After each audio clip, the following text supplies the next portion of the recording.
Welcome to Inspiring Hope with Lois Herman, a leading expert in professional coaching, clinical hypnosis, and energy clearing. Lois is an award-winning author of Chronicles of Hope. She has decades of experience in advanced hypnosis techniques, has conducted highly effective success coaching programs that have helped clients discover ways to achieve success, empower themselves, their families, as well as holistic practitioners to expand their practices. Get ready to be empowered with your host, Lois Herman. Hello, and welcome to Inspiring Hope. I am your host, Lois Herman, and I hope to inspire you with positive messages and celebrate everyday people who are making a difference in our world. When we focus our thoughts and energies on what we love to do, we create powerful shifts that cause us to be more positive and peaceful. As we shift our energy, we empower everyone around us. If we each do what we can to make small shifts in awareness, from kindness to healthy habits and simple happiness, we create ripples of hope. Join us as catalysts for positive change for our families, our communities, and our world at large. I hope you are inspired by today's show. And today is actually the 12th day of Christmas. Did you know that? This is a time to cherish, love each other. Take time for yourself. It's after the busy frenzy of all the holiday preparation and the gift purchasing and wrapping and baking and all of that stuff. This is a time to celebrate time with family and friends and just really enjoy the whole spirit of Christmas, which is community, peace, and love. And whatever that is to your belief system, this time of winter, the beginning of the new year, is a time of taking inventory and making a plan for where you want to go. If you saw my blog, I send out a monthly newsletter, and it's typically an inspiring newsletter. So my blog this month was on Set Your Sights on 2020. Get a clear vision for a new you, a new decade. So last week, we spoke about reflecting on what 2019 and that last decade, what that was like for us, what we did, what we would like to do. Did you take inventory? What did you reflect on? Because each decade represented change to me. When I reflected back on the different decades in my life, some were good, some were definitely learning, some were stressful. They all stimulated growth. And that's what we're doing, is we're continuing to grow on our journey. And each new decade represents a new opportunity. So what do you intend to achieve? What do you need to change in order to achieve your goals, your mindset, your intention for this new decade? Wayne Dyer was one of my inspired authors, and he wrote a book. He actually had a series that he did. I went in and saw him in person, called The Power of Intention, and I have the notoriety of having been kissed on the cheek by Wayne Dyer. I was standing in line. I went up to take a picture as he walked by, and he said, "Here, give the camera to somebody else. Let's take a picture with me and you," and kissed me on the cheek. He was such a warm, heartfelt person. He was one of the people who inspired me. So he talked about what you intend is what you create. So many of us do this whole exercise of goal setting, which is good, but think about it as basically growing a new garden. When you've decided to grow a new garden, you don't just plant the seeds. You've got to till the soil. So that's what we did last week. We were looking at what worked, what didn't. We were tilling the soil, cleaning up our thoughts for the past or from the past. And then we start to plant the seeds of intention. And as we plant the seeds in the new year, the beginning of the new year, this is a time, winter, things aren't growing just yet. This is a time of deciding, what seeds am I going to plant? Then you start to water the seeds. You spread some sunshine and maybe some fertilizer by amplifying what you're going to do with each new intention that you have set for the year. I like to think of creating a balance in my life. And I know, because I've been very busy with book writing, that my life has been a little out of balance this past decade. But when you think about creating, if you were to take a paper and draw a circle, and you would have a segment that was physical, a segment mental, and a segment spiritual, mind, body, spirit. Under the physical, list all of the things for home. What do you need to do with your home? Do you need to clear some clutter? Do you need to do a painting? What is it that you need to do to make your home more balanced, more energy efficient, more peaceful? Maybe you need to do some feng shui. For your health, what do you wish to achieve for your health? Maybe it's drinking more water. Maybe it's just moving your body more, or eating healthier foods. You decide what it is that you want to do that you haven't been doing, that you'd like to do, just a few things. Don't make it overwhelming. Make it simple. Then as far as your wealth, so under the physical, home, health, and wealth, what do you want to do with your finances? Do you need to save more? Do you need to stop spending on certain things? What do you need to do to establish a healthy wealth process? Where do you spend your time? You need to keep some balance. So under the mental, think about that as personal growth. What are you doing to stimulate yourself? What are you learning? Are you learning something new? What are you sharing? What about your relationships? That's mental. Getting connected with other people, that's a mental exercise. And also in your career, where are you placing your thoughts for your career? Are you unhappy with where you are? What would you like to change to make yourself happier in your career? And then, of course, there's the spiritual. And the spiritual, I consider, that is your connection with your wise mind, with the divine. Whatever religious belief system you hold, it's time for connecting in your own quiet way. Maybe it's quiet time in nature. Maybe it's a quiet meditative practice such as yoga or Pilates or some other form. It's also, I consider spiritual, is the social aspect of our life. Connecting with kindred spirits, soul sisters, people who you enjoy. That's very spiritual because we're uplifting each other and sharing. So think about all those things in your life and what you want to shift and change. And the way that I like to set an intention is to begin with the end in mind. So, what does that mean? I want you to visualize what you think might happen 10 years out. It is now 2030. Where do you see your life? Where do you think you might like to be in 2030? And then get into it. Those of you who are driving, you can't close your eyes. But there's also such a thing as road hypnosis, as I've spoken about before, where you can kind of just get into the zone. But really get into the feel of where you want to be. What does it look like? What would it feel like? What would it sound like? What would the words be to yourself? And then, based on that visualization, create some action steps. What do I need to do? You can't just visualize it and have it happen. That sounds really fun and fantastic, but that's a wish. In order to make your intention reality, in order to manifest it, you've got to have some action steps. So, and make those action steps specific. What will I do this week or this month to move toward the action step in each of those categories? And then, at the end of that period of time, be it a week or a month, look at the completion. What did I do? Did I drink more water every day? Yes, then celebrate. So you want the action step, you want a sense of completion with that part of the goal, and then you want a reward. Celebrate with something fun. And I often say, because so many people have a problem with weight and food problems in their life, make it something other than cookies or ice cream. Make it something more. Let's go skating. Let's go to a movie. Let's go for a walk. Just some spending time with friends or some time for yourself.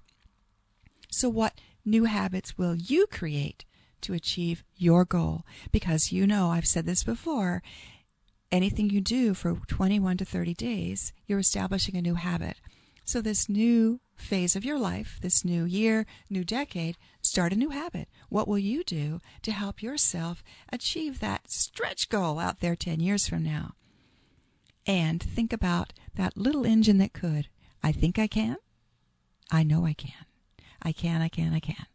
So it starts with thinking, believing, knowing, and then knowing, do it, I can do this. So I know when my personal inventory, last year, I published a book. It was a lot of work. Trust me, a lot of work, a lot of rework. And I met a lot of amazing people on that journey. This year, my intention is to publish the second in the series of Chronicles of Hope. We're doing things a little differently. You know, one of the things about hindsight is it's 50-50, they say. So when you learn from our mistakes, we make so many mistakes. We're human. We all make mistakes. But when you learn from them, when you take inventory and say, I'm going to do something a little differently this time. So we're doing things a little differently this time, which is really good. And I am working with an amazing team of people instead of trying to do a lot of it myself. So these people, I have been blessed to have these people come in and encircle me with their gifts, their talents, their skills. There's certain things that I do well and others that not so much. So I'm loving having this powerful team of people who have come together. I call them Team Hope, that are supporting me on this journey. So who's supporting you on your journey? If it's not necessarily family, who are the friends that are there for you always, that you know you can reach out to and have a conversation with? I do offer daily doses of inspiration. Excuse me.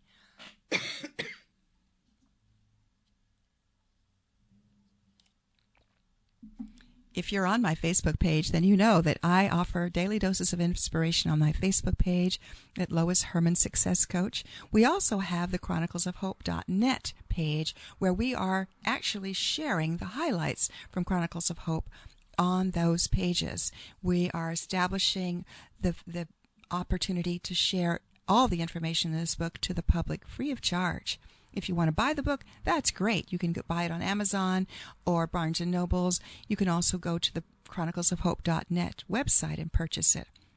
But you are listening right now to Lois Herman, Inspiring Hope with Lois Herman at WSMN 1590. And I'm excited to be here. I'm looking forward to sharing with an amazing person. I have a very, very special guest today. She's actually here from Missouri. Is that how you say it? Missouri.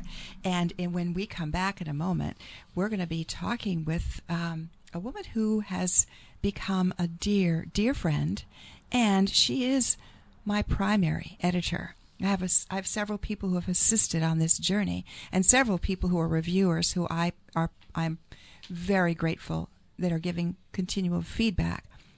However, this lady came into my life because she has incredible editorial skills. And she's going to tell you a little bit about her story and how she came to be with the Chronicles of Hope in a minute. But when we come back after this little break, you're going to get to meet Lizzie Fleenor, and I am delighted to have her with us. So you're listening to Inspiring Hope with Lois Herman at WSMN 1590. Hello again, and welcome to Inspiring Hope. I'm your host, Lois Herman, and I hope to inspire you with positive messages and celebrate everyday people who are making a difference in our world. And today you are listening to WSMN 1590, and I am privileged, honored, and absolutely delighted to have a very special guest on our show today. My guest here is Lizzie Fleenor, and she is the managing editor of the Journal of the Missouri Medical Magazine, the Journal of Missouri Medicine. And I am thrilled to have her here from Missouri. So, Liz, tell us about you. Welcome. Good morning. Thank you, Lois. It's a delight to be in Nashua again, up in this beautiful tower overlooking downtown Nashua. Quite a treat. It is beautiful here, isn't it? Mm-hmm. And I think it's delightful that she noticed. She says, WSMN, Wiseman. And since we're close to the Epiphany, I thought, well, that's very appropriate. Mm-hmm. Mm-hmm. Yes. And so, Liz, tell us a little bit about you. You came into my life, but I want to know about your life. Tell us about your background. Well, I'm from Missouri. I live in Jefferson City, Missouri. It's the capital. It's right in the middle of the state. I've been there since 1993. When I came down for a job at Missouri State Medical Association. It's the state level of the American Medical Association, and I'm director of communications there and managing editor of the Journal of the MSMA, Missouri Medicine. I got my Bachelor of Journalism degree from University of Missouri, Columbia. Go Tigers! And I have always wanted to write. My main inspiration all of my life has been the love of words. Any type of crafty phrase, poem, song, graphic design using words has always delighted me. And I remember growing up that my mother used to read us poetry and Greek mythology, and it was magical to listen to her and to have those words flow through us as we fell asleep in our beds of an evening. Nice. And you also, what was your first job? That was an interesting job that you told me about. So after I got my master's degree from MU, my first job was teaching journalism at a military academy in northern Missouri. So I taught yearbook, newspaper, writing, darkroom, when we used the chemicals, winding in the trays, and developing film. And I did that for 2 years. I worked with cadets, grades 4 through 12. It was a wonderful job to cut my teeth on. I did the entire spectrum of journalism, beautiful countryside. The photography was gorgeous with all of the military formations and the flags and the sports teams. It taught me a lot. From there, I moved on down to Jefferson City a couple of years later, and I started my job with the Medical Association, and I've been there almost 27 years. Yeah. And your journal has won several awards, you said. Yeah. Yes. That's something else that inspires me is every issue, it's a bi-monthly publication, and every issue we have a series on a medical theme coming up. This couple of issues ago was on pediatrics. We have a series coming up in 2020 on the dangers of vaping. We're tackling that, and every issue there's a different story that comes up that inspires me to eat a little better, stand a little taller, look at my health a little differently. So even though I'm not a medical professional, it has taught me a lot about the human body and health. And actually, as far as the human body, what is it that you do to help with your health and inspire others? Well, in the year 2000, I developed a really bad low back situation. I had a herniated disc and a bulging disc, and so I went through a lot of steroid shots and a lot of pain, and I decided that I could not live this way for the rest of my life. So I started investigating ways to strengthen your spine. And in 1927, Joseph Pilates immigrated over from Germany and developed a system to strengthen every muscle that is attached to your spine. And so I started taking classes with a woman named Janet at the YMCA in Jefferson City. It was a mat class. We followed the classic moves, 34 classic moves that Joseph Pilates developed. And a year and a half or so later into that class, Janet decided to just focus on her yoga classes and came to me and asked me if I would like to take over her Pilates classes. And I thought, I can't do this. I can take your classes, but teaching is an entirely different animal. And she said, no, I see an instructor in you. So I went through the certification process, and I have been teaching now for 10 years. I renew my certification in February in advanced Pilates. So I've always been grateful for her for seeing that in me, because I did not see that in myself. And so in Pilates, I have a class from anywhere from 8 students to 20 students. Some of them have been with me the entire time I've been teaching, and I have seen them grow and get stronger. And I hope in my classes I inspire body confidence, body acceptance, the beauty of oneself and how you are created, and your strengths and your weaknesses, and how to overcome your weaknesses with your strengths. And I find it particularly pleasing when I see a beginning student and several months down the road, they are achieving better posture and better breathing, and it's just a delight to see them improve themselves, because it is a physical discipline where you have to put it all into yourself. It is a mind, body, spirit exercise. Absolutely. Yeah. And one of the other things you've spoken about that you do has to do with the governor's mansion right there. Can you tell us about that? Yes. So my offices at Missouri State Medical Association are right across the street from the Missouri Governor's Mansion. It was built in 1871, a Greek Renaissance revival, beautiful building, 4 stories, and eventually in the 1970s they developed a public tour program for people to wander through the mansion, and over time that has developed into a docent program. So from my office window I can see the front steps of the mansion, and one of my physician spouses, who was a volunteer over there, was out presenting in the front of the mansion, and the next time I saw her at a medical meeting, I said, "That has got to be the coolest job. How did you get to do that?" And she said, "Oh, well, you should apply for it. You would be very good at it." And so I wrote my letter, and I was accepted into the docent program. There's about 35, 40 docents right now. We wear period dresses. So I have like a little house on the prairie dress with 3/4 sleeves and a square neckline. It's the kind of dress a woman would wear in the 1880s to garden, and in the morning to write her lists out for the day and to get the chores done for the day.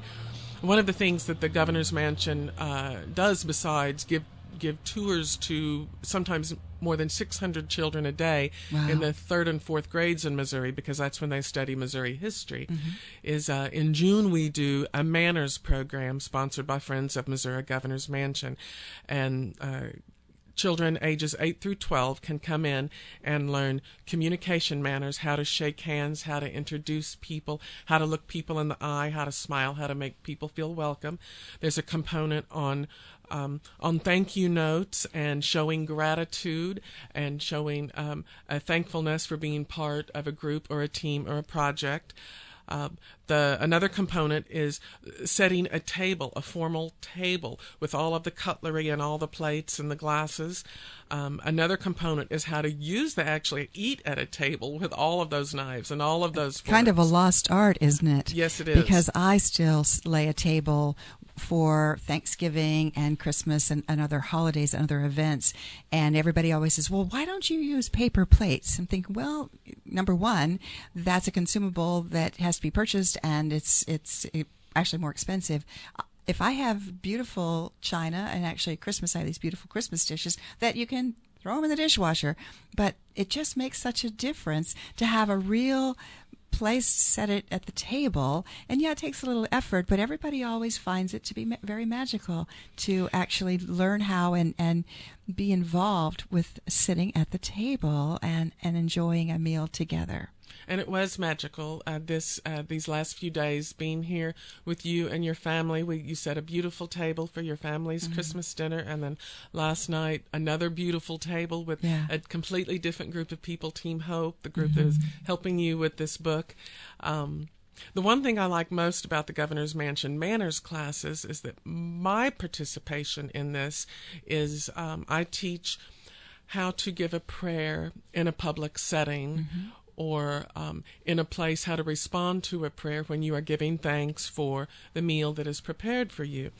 So it's a short little class right at the beginning, but I try to give the children and their parents who they come for lunch to enjoy this 3-course dinner on what they have learned, is that the role of the host or a hostess is to make your guests feel comfortable and welcome, and therefore it is on you to be gracious to your host and respect the religion or the spirituality that your host or hostess brings to their home and to their table.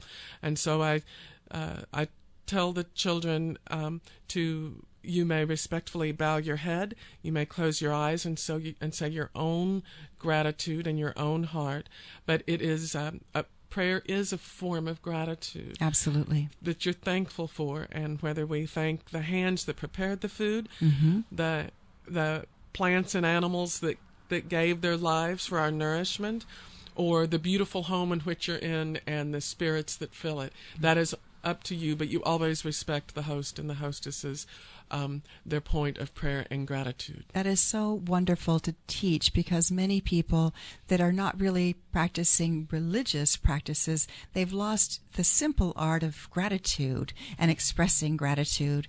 One of the things that I've developed over the years is when I do have people around the table is we all join hands. I usually lead the prayer, and then I squeeze a hand next to me, and everybody has to say something that they're grateful for, even if it's one word, but everyone contributes. And it's wonderful for me to hear the variety of things that people are grateful for.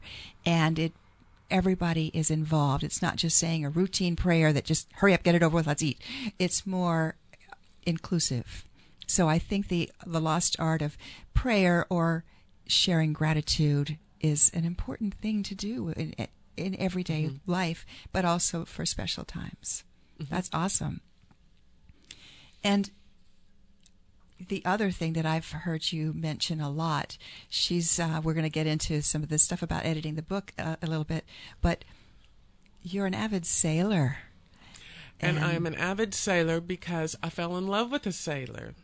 And when I met my husband, Jeff, he told me he had a sailboat, and my eyes got really big because I was thinking of the sailboats that go really fast, that tip over on their sides and then tip over in the water, and there you go.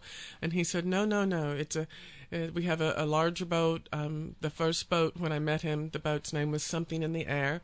It was a 27-foot boat. We sail up on Mark Twain Lake, which is an hour and a half north of Jefferson City, but it's very close to the town where Mark Twain did all of his writing in Hannibal, Missouri, on the Mississippi. Very interesting. It's named after Mark Twain because when the lake was built, they flooded his hometown of Florida, Missouri. Oh, no. So it's his namesake lake. And what I have enjoyed most about sailing is that Jeff is a very patient and kind teacher. I knew nothing about sailing, and to this day I still want to pull on that red line and yank it, as opposed to wrapping it around the drum and tacking to the other side of the boat. But what gives me most pleasure is because my birthday is coming up. It's on Tuesday. I'm a Capricorn, and I'm an earth sign, and I have always found my inspiration on the ground that I walk on, and the water that I sail on, and the wind that drives us along, and the sunshine in the skies above us. And I had no idea that the gift that Jeff would give me is the full nourishment of that person that I am. So when we're not sailing, or when there's not any wind, we have several sailboats that have resident dogs. And so I harness one of their dogs, and the dog and I go for a dog trot up and down through the campgrounds and all around through the pavilion. And so I get to run with the dog, and then I come back, and then we get on our boat and we go out and sail. And one of the things too that I enjoy is when you're on a sailboat and you stay out overnight on it, it's like camping on the water. You're lulled to sleep by the gentle wave action, but also you get to see the sky from sun up through sundown into midnight, and whenever then you go to sleep. So I get to see the sunrise, I see the morning stars fade, I see sometimes the full moon fade as the sun comes up. We always have a variety of different storm systems. We got caught in a tornado last year on the lake, a hailstorm, a rainbow appeared after that, and then in the evening you get to see the evening stars come up, and then as the sun goes down you see the constellations pass across the sky, the Milky Way, the shooting stars, the Pleiades meteor shower that always happens, the Pegasus, the Perseid meteor shower that happens in August. We can see sometimes 25 to 50 shooting stars across. It is like a cinema for nature, and when you're out there, it is miraculous.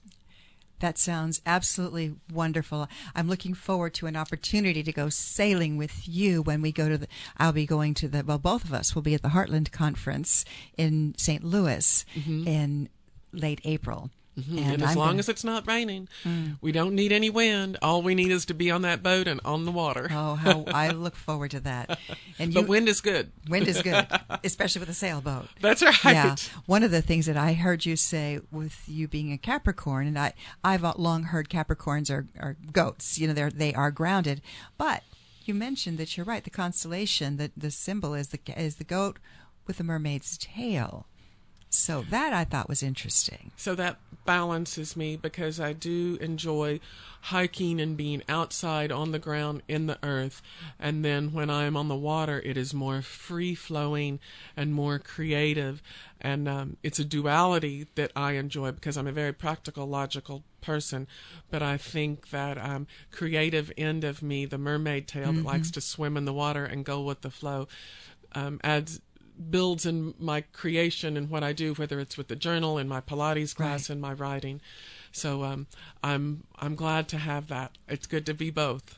And you were mentioning we've had some time to spend together.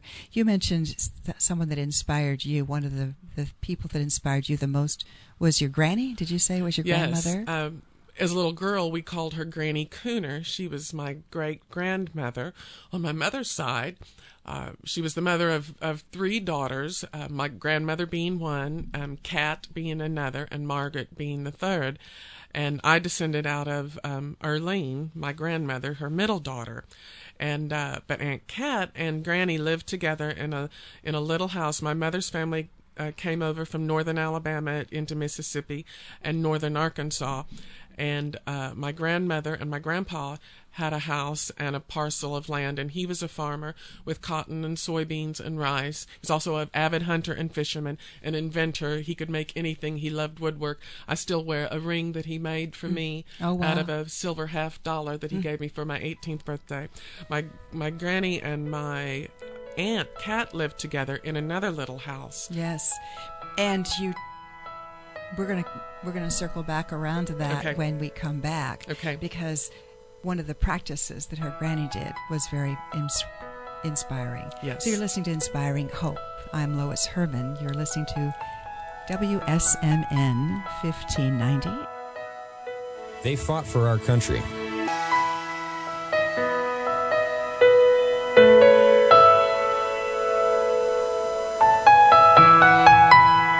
Welcome back to Inspiring Hope.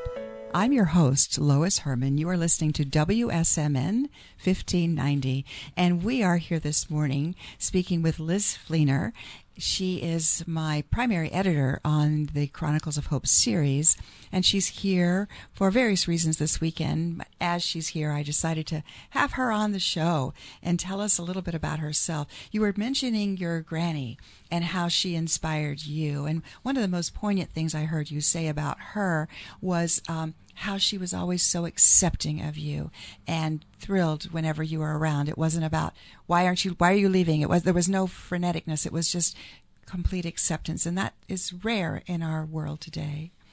When I would come home from college, I would try to make a trip down to see Granny and Aunt Kat and Grandpa and my Aunt Marilyn. And any time that I sometimes I only had a half an hour or 45 minutes, and then I would have to get on the road for another 5-hour drive back to Columbia. And when I would visit with them, they were always so loving and so kind, and I can still feel Granny and Aunt Kat's hands patting my knees saying, "Honey, we love you. It's okay that you have to go. We're just glad that you're here for a little while.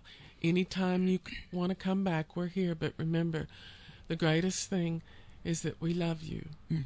And so I always remember that no matter how little time I spent with them, I was always welcomed. They always welcomed me with open arms, and I have tried to use that in my own life. I was inspired by that, and I have a stepdaughter, Courtney, and a niece, Jagga, and a nephew, Sam. And then another 16 nieces and nephews on my husband's side. But I have always tried to inspire that with them, that no matter how little time I get to spend with them, I love them and accept them. Yes, and that's it's a lost art too that we need to resurrect, is just in this busy world, cherishing every moment when these people that have come and gone in our lives, they leave, what do they say, footprints on our heart. So even though they're no longer here, those precious memories are always there. So that's one of the things in my blog. Let's inspire kindness. Let's inspire people to be kind to one another. Let's aspire to inspire. Let's aspire to be a more kind, caring, and compassionate person in our day-to-day interactions, because we never know when we sprinkle a little sunshine, we never know whose day we've touched. And you came onto this project almost a year ago. It'll be a year in February. And I'd like to have you tell us a little bit about how you ended up. You're from Missouri. This is New Hampshire. How on earth did you end up connecting with this project? Somebody asked me last night, so how often do you get back east? I said, I've never been back east.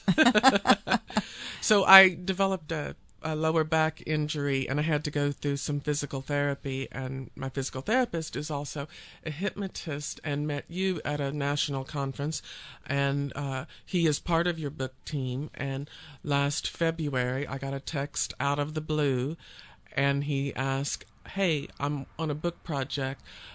Can you take a look at this book? Just a quick read. We just need a fresh pair of eyes. It was a full moon when he delivered the manuscript to me, and after a day or two as I was reading it, I contacted him and I said, this is my mindset, and I've got the skill set. Let me help bring this to fruition. And so we met on a Zoom conference, and that's how I got involved, is that my love of words inspired me to make your book and your writing the best that it can be. Well, you asked, and I take my red pen to this, and I said, oh my goodness, please, because my background is very technical. I come from a medical background, and I have written a lot for medical journals. I write much more of a technical writer. Basically what I was writing was a case study based on a series of sessions with a client, and that was fabulous. However, Liz came along and said, let's help with the storyline, let's help with the flow. So she really helped to, not in addition to the wordsmithing, making the book flow such that this book has on the cover a 5-star seal. And this is not a light award. This is reader's favorite. And this person who graded the book, sort of like a college professor, grading the content, the structure, the character development, all of that. And I have to give Miss Liz Fleenor a lot of credit for helping this to get to that point. Another person I will definitely give credit to is Miss Caroline Snyder. Caroline Snyder is the daughter, who I also absolutely adore. Christine Snyder is my PR person, and the other editor that's really been involved with this. This project would not be where it's at without your skills. And one of the things that you talked also about with the book was your cats, the magic of the manuscript when you were working. And I'm a cat lover, and Liz is a cat lover. So for all you cat lovers out there, cats are very wise, intuitive people. And so people, listen to me, because cats are people too. Tell us about your cats. I have 4 kitties. 3 of them are shelter kitties, rescue kitties. My one that I got in October, Squeezer, is a senior kitty, because when you pick her up, she makes these little noises, so we call her Squeezer. So each of my kitties enjoyed sitting on my lap as I was editing. They sat on the notebook, they sat on the manuscript, they would run their whiskers and with their feline frequencies of the book. It was amazing that they have been attached to this, and now that I'm working with you on book 2 and with that manuscript, they are again sitting on the book, ruffling the pages, pushing the pages off the table, and wanting to be a part of it. So there is that manuscript, those words have a vibration of their own. And they don't do that with other things that you work on. They do not do that with other things. I find that's fascinating. Yes. They are such wise creatures. And the other thing that you talk about being on the sailboat and the phases of the moon, you noted, because you wrote a blog for me earlier this year, the phases of the moon. There's been specific things that have happened at phases of the moon with the book as well.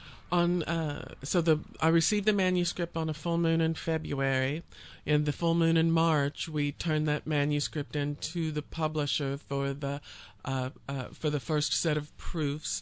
The third full moon, we were anxiously awaiting for it to be in press. The fourth full moon, I met you in person at the Heartland Hypnosis Conference in St. Louis. The fifth full moon, we went about our own business, but then all of a sudden we were hearing audio books and we were getting for the marketing. And on the sixth full moon, here in Nashua, just up the street at the Hunt Building, we had the pre-launch book party. Over 80 people came to that. It was a wonderful evening, yes. Full of love and promise and positive vibrations that I still today feel in my heart. And that's what this book is all about. It's channeled messages for shifting the world to be more positive. And I know we're talking about the making of the book, but the messages have their own energy. And this Chronicles of Hope is not about the negativity. It's flagging the fact that there is so much negativity. But each of us in our own way can do positive things to shift our energy. Because as we shift our energy, we're bringing more positivity to the world, or more than bringing, because there is a lot of positivity out there. We're just encouraging and shining the light on positivity, which was the inspiration for me doing this show. So I had asked you about how did the book impact you? How has this affected you? Because you've been digesting this book very deeply as you're editing. Yes. One thing I do want to share is midway through in March, I experienced a phenomenal forgiveness of a 40-year-old grudge that I had been carrying on my back that I had not acknowledged. And when it was released through a dream overnight, I woke up that morning with the most profound sense of peace and relief, because that had apparently been weighing on my shoulders for 40 years. Right. And I'm